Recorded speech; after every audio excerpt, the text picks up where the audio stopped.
E nós aqui também, queridos, ouviremos a palavra de Deus. Eu convido você a abrir a palavra de Deus no Evangelho segundo Ruth.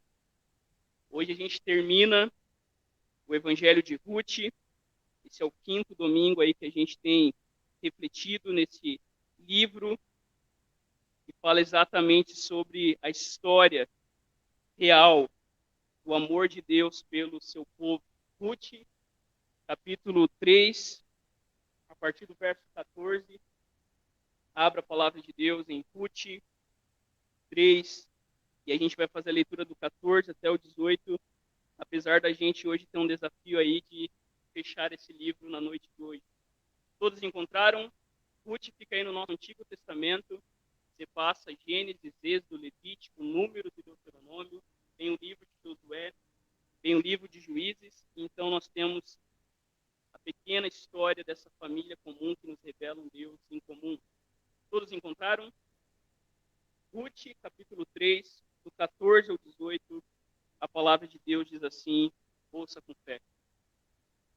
Ruth ficou deitada aos pés de Boaz até de manhã, mas levantou-se antes de raiar o dia, pois Boaz tinha dito, ninguém deve saber que uma mulher estava na eira.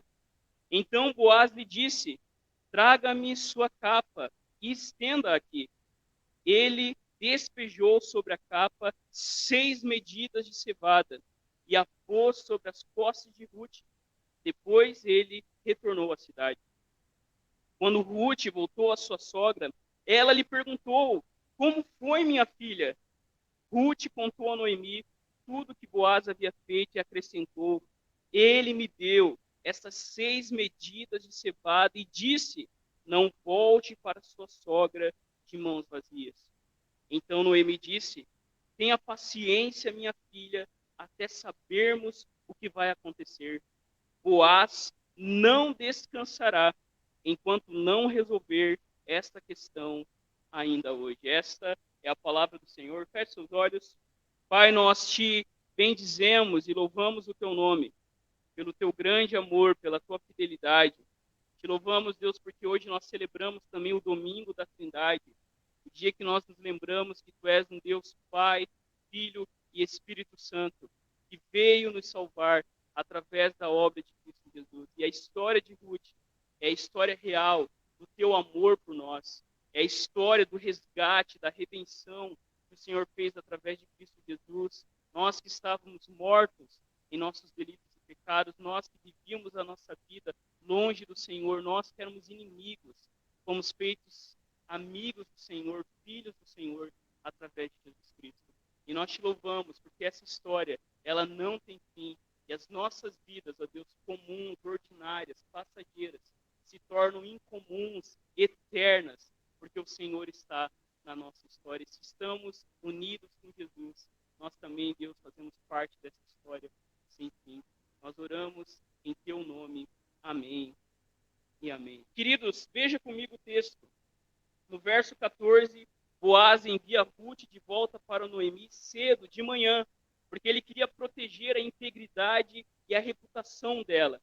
Ele não queria provocar fofocas na cidade. Boaz e Ruth não haviam feito nada de errado, mas Boaz aqui toma o cuidado de evitar a aparência do mal. E a primeira verdade que a gente vê entre os versos 14 e 18 é que a história de Ruth é uma história de amor, mas não qualquer amor.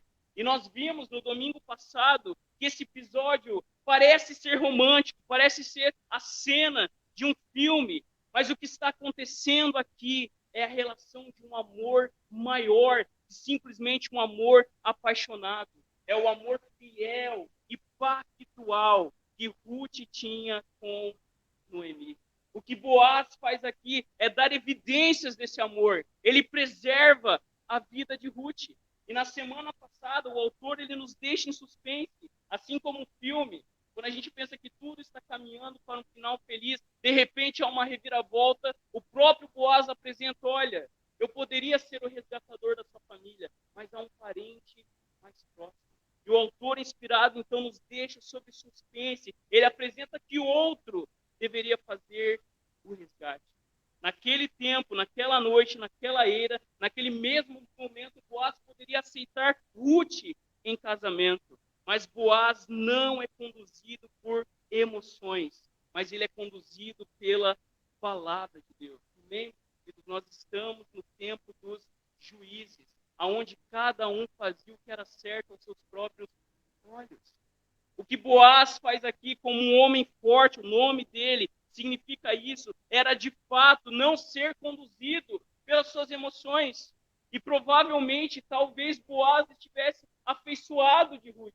Desde a primeira vez que ele tinha visto ela, ela comia na sua mesa, mas acima das suas emoções, acima dos seus instintos, Boaz ouve a palavra de Deus. Ele não se move pelos seus impulsos, porque ele sabia havia um parente resgatador mais próximo. É ele que deveria resgatar Ruth.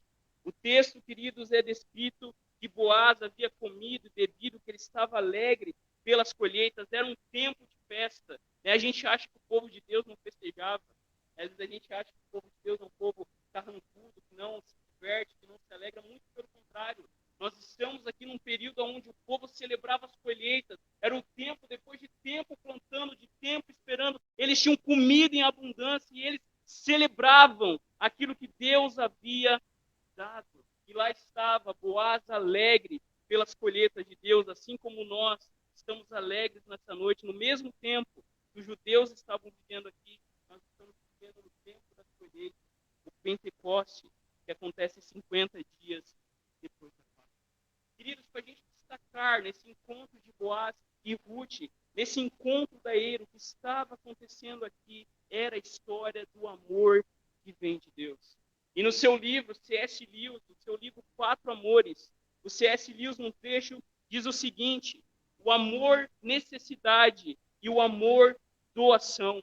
E ele diz sobre o amor necessidade diz acerca de uma mulher, não posso viver sem ela, mas o amor doação aspira a dar a essa mulher felicidade, conforto, proteção e, se possível, riqueza. É esse amor que está saltando aqui. Não é um amor apaixonado, não é um amor meramente humano, mas é um amor doação. E é por isso que Boaz se preocupa com Ruth. É por isso que Boaz diz: olha, saia de manhã cedo para ninguém ficar falando nada, porque o amor que está acontecendo aqui não é um amor necessidade. E a gente vai ver mais para frente, o resgatador mais próximo era movido por esse amor. Mas essa história, queridos irmãos e irmãs, nos revela que o amor que está saltando aqui não é um amor próprio, mas é o amor que vem de Deus, o amor que é caridade, o amor que é o ágape, que é o amor sacrificial. E aqui fica uma pergunta para nós: o que é amor? Se alguém perguntasse para você o que é amor de verdade, e como o pastor John Stott diz, se você quiser saber o que é amor verdadeiro, não vá ao dicionário, mas vá ao Calvário. Porque no Calvário, Deus materializou, Deus encarnou o amor em Jesus Cristo. Em uma sociedade consumista como a nossa, onde o que importa é a minha felicidade, é o meu prazer, é eu ser feliz. Qual amor, queridos, nós temos vivido em nossos relacionamentos? Tão somente o amor necessidade. Eu sou amigo de você, eu me relaciono com você, porque você me dá isso, aquilo.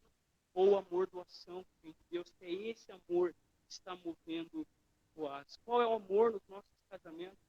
Não é? Ontem alguém estava dizendo que o cara entrou numa crise, perdeu as coisas e a mulher deixou dele. Talvez esse não seria o único motivo, mas quantas pessoas que quando você perde o dinheiro, quando você não é mais aquele gatão que você conheceu na adolescência, a barriga começa a crescer, as pessoas abandonam achando que poderão abraçar um novo amor, encontrar o que elas não encontraram ali.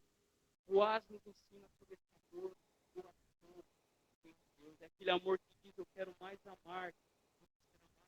Mas considere o texto, olha a continuidade do verso 15. Nós vemos, queridos, que o objetivo de toda aquela noite não era Ruth nem Boaz, mas Noemi. Olha o que 15 diz: traga o manto que você está usando e segure-o. Ela o segurou. Ele o encheu com 6 medidas de cevada e pôs sobre os ombros dela. Então ela voltou para a cidade. Quando chegou à casa de sua sogra, essa lhe perguntou, imagina a ansiedade, a curiosidade de Noemi em saber como havia sido aquela noite. E Noemi pergunta, olha, como se passaram as coisas, minha filha? Na verdade, essa pergunta né, de forma bem clara, e aí, Ruth? Você agora está entrando nessa casa como casada, como mulher de Boaz. Como te foram as coisas naquela noite? Porque, de fato, o que Noemi esperava era que Ruth viesse casada, que Boaz naquela noite casasse com Ruth. E Ruth, então, lhe contou tudo que o homem tinha feito por ela. E ainda disse, ele me deu essas 6 medidas de cevada e me disse, não volte para sua sogra sem nada. E Noemi, então, aquieta o seu coração, porque ela entendeu o sinal daquelas 6 cevadas. Ela diz assim, espere, minha filha, até que saibam que darão as coisas, porque aquele homem não descansará enquanto não resolver este caso ainda. É por isso que Ruth é descrita como uma mulher virtuosa.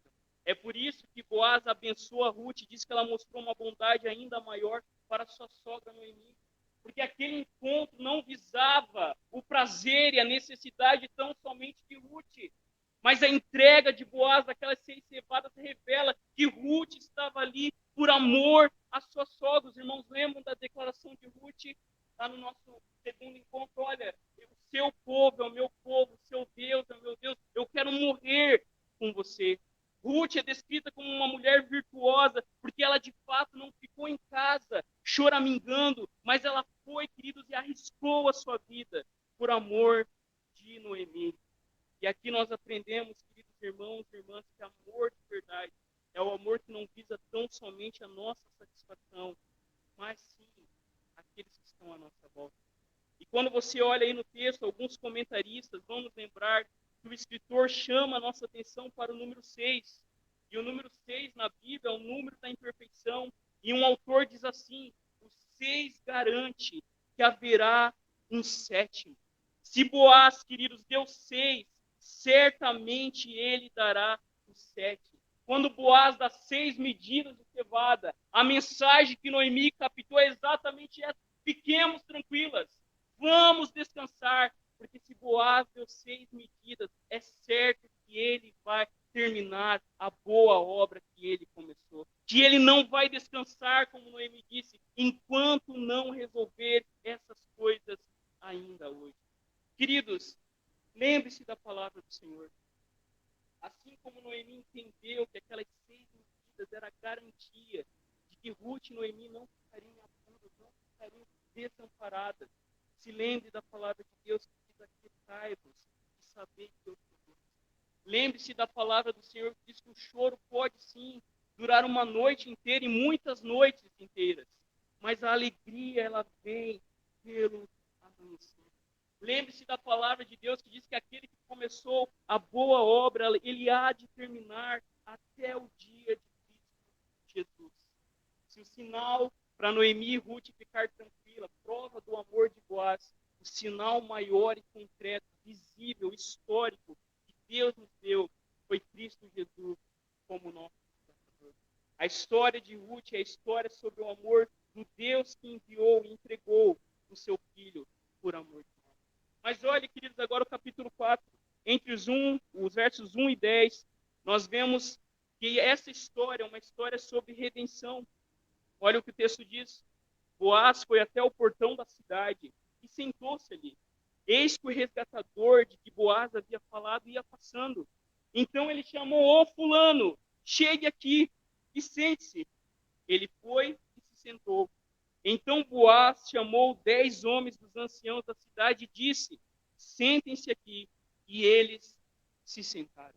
O que Boaz está fazendo aqui era cumprindo a história do amor, que não fica apenas em promessa, mas essa história real, é uma história sobre redenção. Boaz, ele cumpre a sua palavra naquele mesmo dia, queridos, ele dá os passos para trazer descanso a essas mulheres. Noemi e Ruth deveriam e poderiam descansar, porque Boaz assumiu a responsabilidade de cuidar dessa família, de resgatar essa família.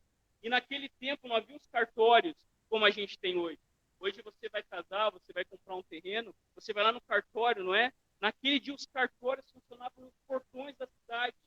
E o que Boaz faz aqui é exatamente chamar 10 anciãos, 10 é o número completo. O que Boaz está fazendo aqui naquela reunião era realmente levar aqueles homens a verem que o que Boaz queria era resgatar Noemi e Ruth. Boaz, ele chama aqueles homens, naquele conselho ele se reúne, naquele lugar onde eram feitas as transações, onde eram feitas as decisões. O que Boaz queria era, de fato, cumprir aquilo que ele havia prometido. Ele chama aqueles homens, eles se reúnem para tratar do assunto. E lá está Boaz, e quando ele vê o homem de longe, ele diz: ô fulano, chega aí perto, vamos conversar um pouquinho, vamos bater um lero. E olha só o que o texto continua dizendo. Boaz então informa o parente mais próximo sobre o resgate. Verso 3. Boaz disse ao resgatador: Noemi, que voltou da terra dos Moabitas, pôs à venda aquele pedaço de terra que foi de nosso parente Elimeleque. Então resolvi informá-lo disso e dizer a você: compre essas terras na presença dos que estão sentados aqui e na presença dos anciãos do povo. Se você quer resgatá-las, faça isso. Se não, diga, para que eu saiba, porque não há outro que possa resgatá-las, a não ser você, e depois de você, eu. Então o fulano, sem nome, respondeu: eu vou resgatar essas terras.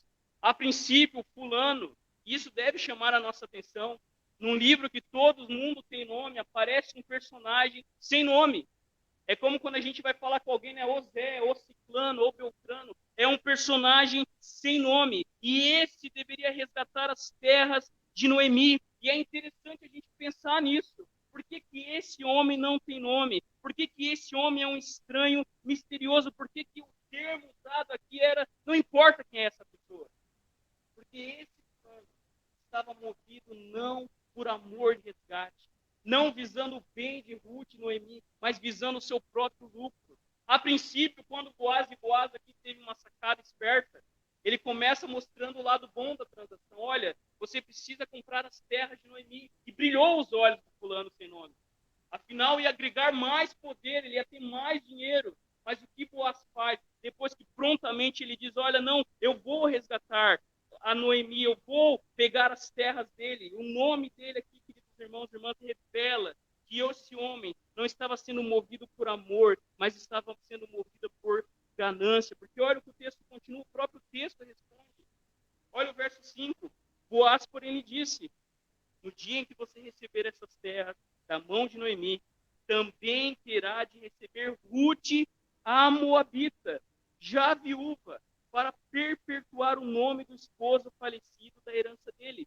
Então o resgatador disse: neste caso, não poderei fazer o resgate, para não prejudicar a minha herança.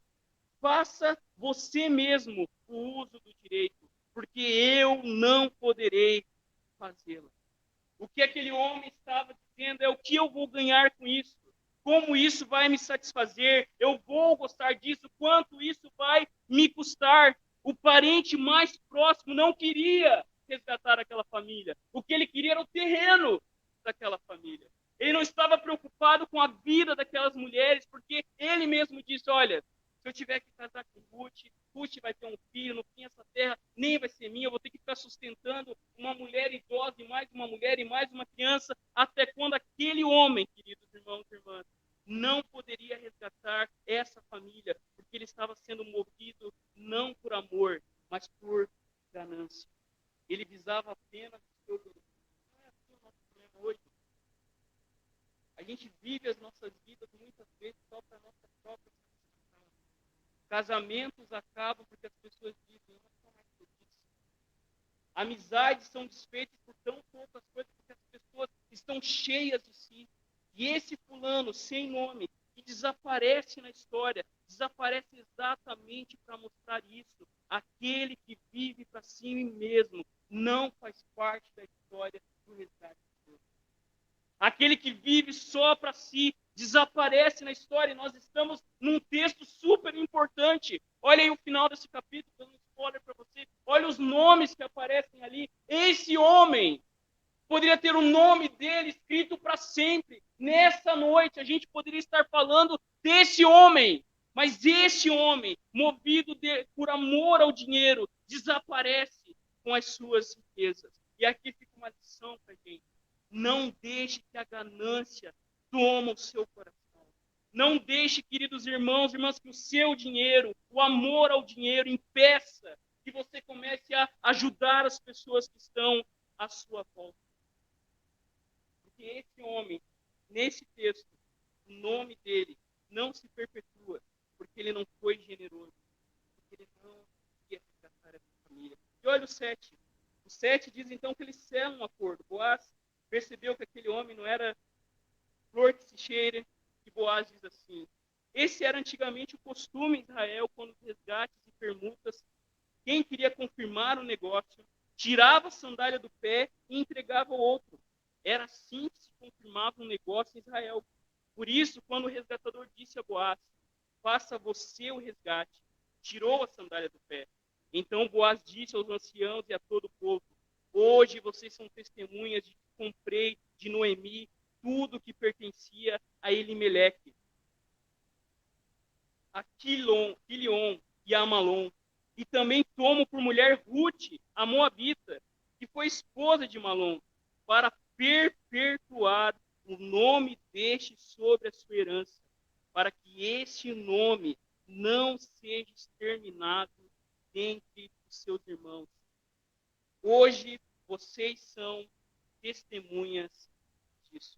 Naquele tempo, eles trocaram as sandálias, o calçado, implicava realmente que Boaz estava tomando o lugar daquele homem. Boaz assumiu o que aquele homem, queridos irmãos e irmãs, não podia fazer, e isso nos lembra uma outra história. No Jardim do Éden, Adão e Eva não aceitam trocar de lugar com lugar. Muito pelo contrário, ele age como esse fulano.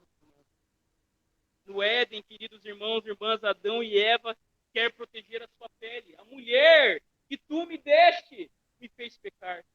Mas, queridos, essa história, olha como que estava movendo Boaz. Boaz queria perpetuar não o seu nome, mas o nome de Malom, que seria exterminado.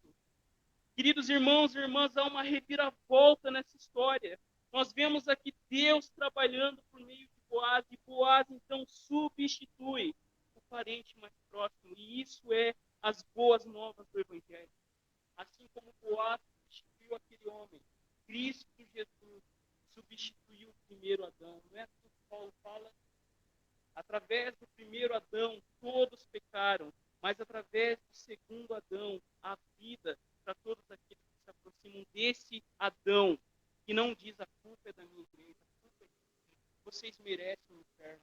De fato, ele deveria falar isso, mas ele fala: vocês merecem, mas eu tomo o lugar de vocês e morro na cruz. Esse é o Evangelho, é esse Deus generoso que nós vemos aqui. E por último, queridos, eu não quero me estender, eu estou numa luta, eu não quero pregar muito tempo, mas veja comigo a última mensagem, a última verdade, uma história sem fim. E olha o que o texto diz. Estou numa luta para pegar em 30 minutos, faltam 4 minutos para terminar. Olha só o final dessa história. Na verdade, queridos, nós descobrimos que quando o Deus em comum entra nas histórias de famílias comuns, com dramas, com perdas, com mortes, nós vivemos uma história que nunca tem fim. Olha o que o verso 11 diz. Perceba, queridos, que nós começamos falando da história de uma família em Belém. Mas olhe como o texto nos conecta a uma história muito maior. E a gente não pode perder isso de vista. As nossas vidas existem não apenas para a gente viver a nossa vidinha, mas as nossas vidas estão conectadas a uma história maior. E nessa história maior, o nome de Jesus surge. Porque olha o que o texto diz no verso 11. Todo o povo que estava no portão e os anciãos disseram: somos testemunhas. E disseram a Boaz que o Senhor faça a essa mulher que está entrando na sua família, como fez a Raquel e Lia. E foram quem, Raquel e Lia? Quem foi Raquel e Lia? As mães de todo o povo de Israel. As 12 tribos de Israel surgiram a partir de Raquel e Lia. E Boaz é abençoado. Olha, que o Senhor abençoe, que ele faça com que Ruth seja como Raquel e Lia, que edificaram casa de Israel. E olha a bênção que é dada a Boaz. E que você, Boaz, seja um homem poderoso em Belém. E que o seu nome se torne famoso em Belém. Que com os filhos que o Senhor lhe der dessa jovem, a sua casa seja como a de Pérez, o filho que Tamar deu a Judá. Assim Boaz recebeu Ruth e ela passou a ser sua mulher. E olha uma outra coisa que chama a atenção, possivelmente Ruth era estéril, porque o texto diz, e ele teve relações com ela, e o Senhor concedeu que ela ficasse grávida e tivesse um filho.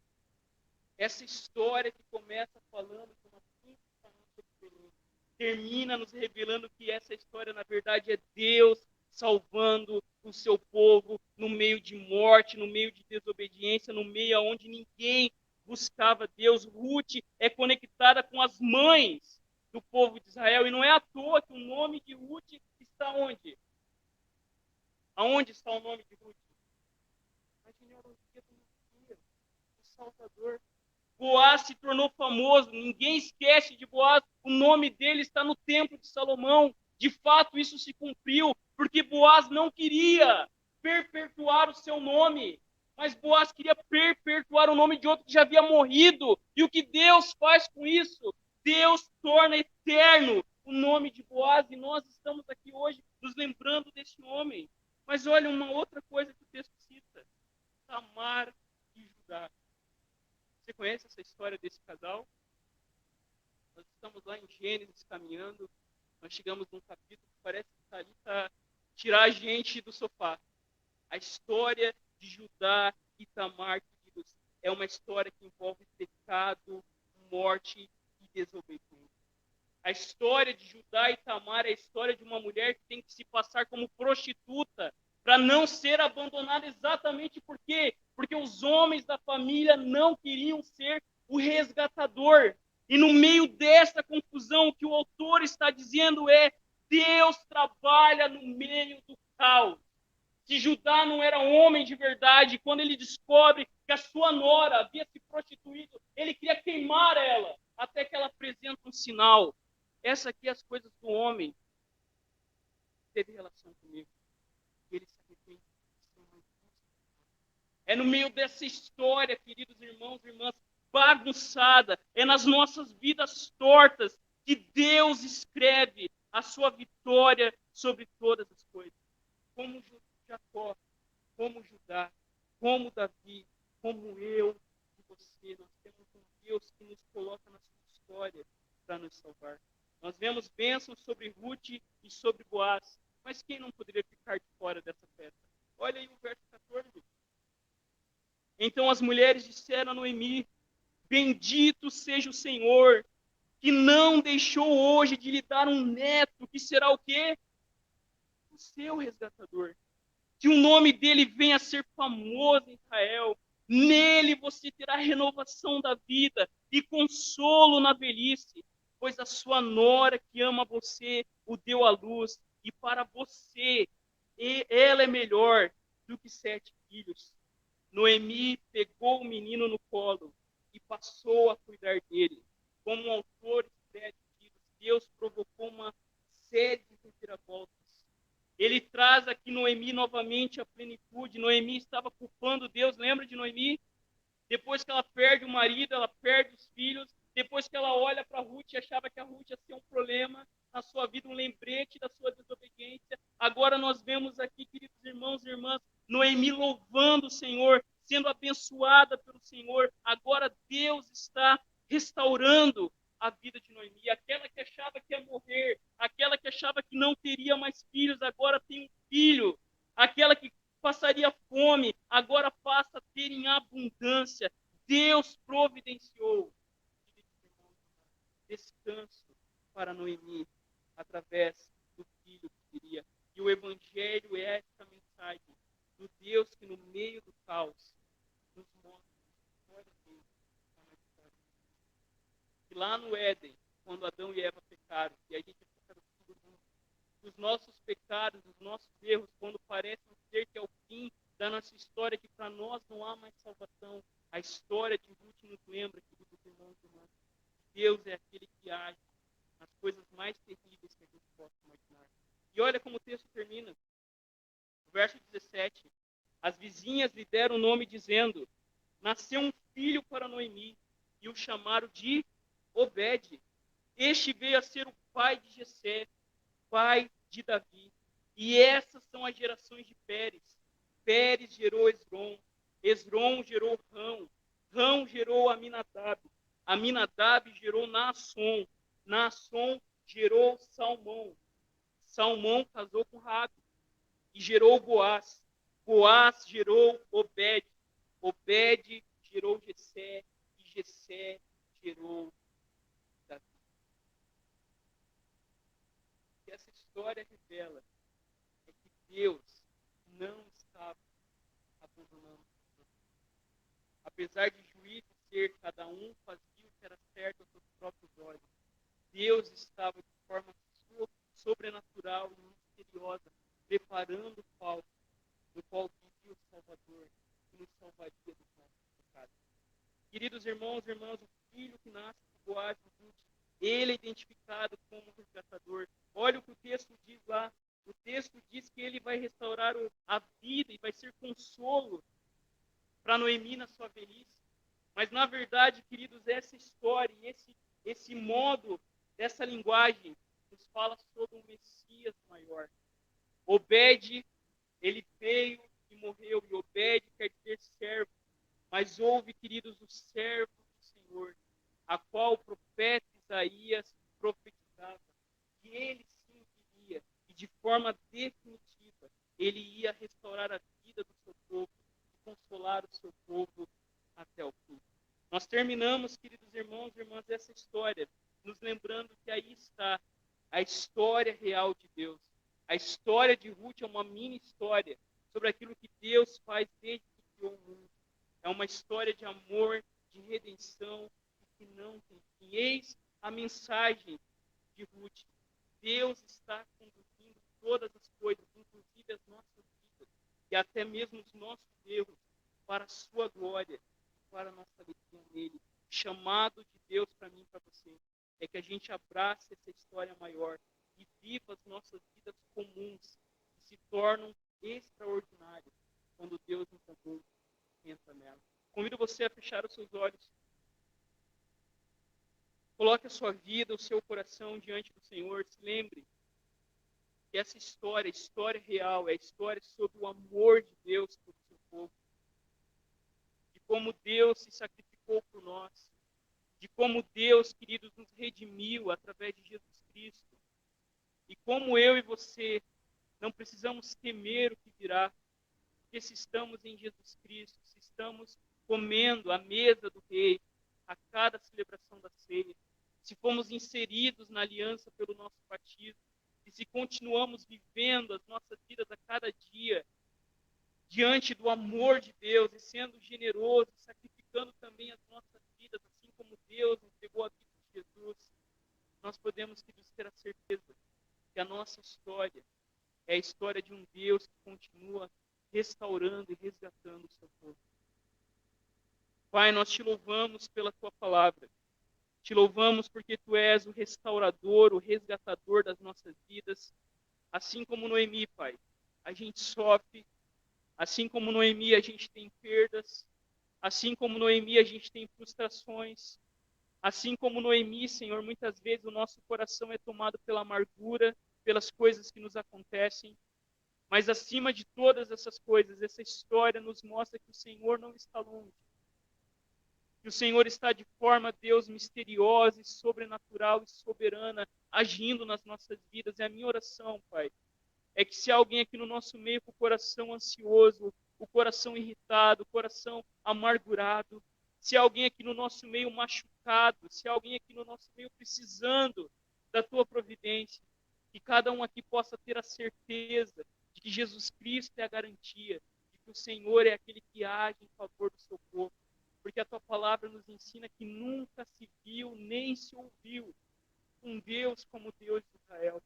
Nunca se viu nem ouviu um Deus como revelado em Jesus Cristo, que trabalha em favor do que neles esperam. Um Deus que dá enquanto dormimos. um Deus que toma o nosso lugar na cruz, assume os nossos pecados, e esta é a história de Ruth, que nos aponta para o Messias e resgatador perfeito, Jesus Cristo, que nos resgata dos nossos pecados.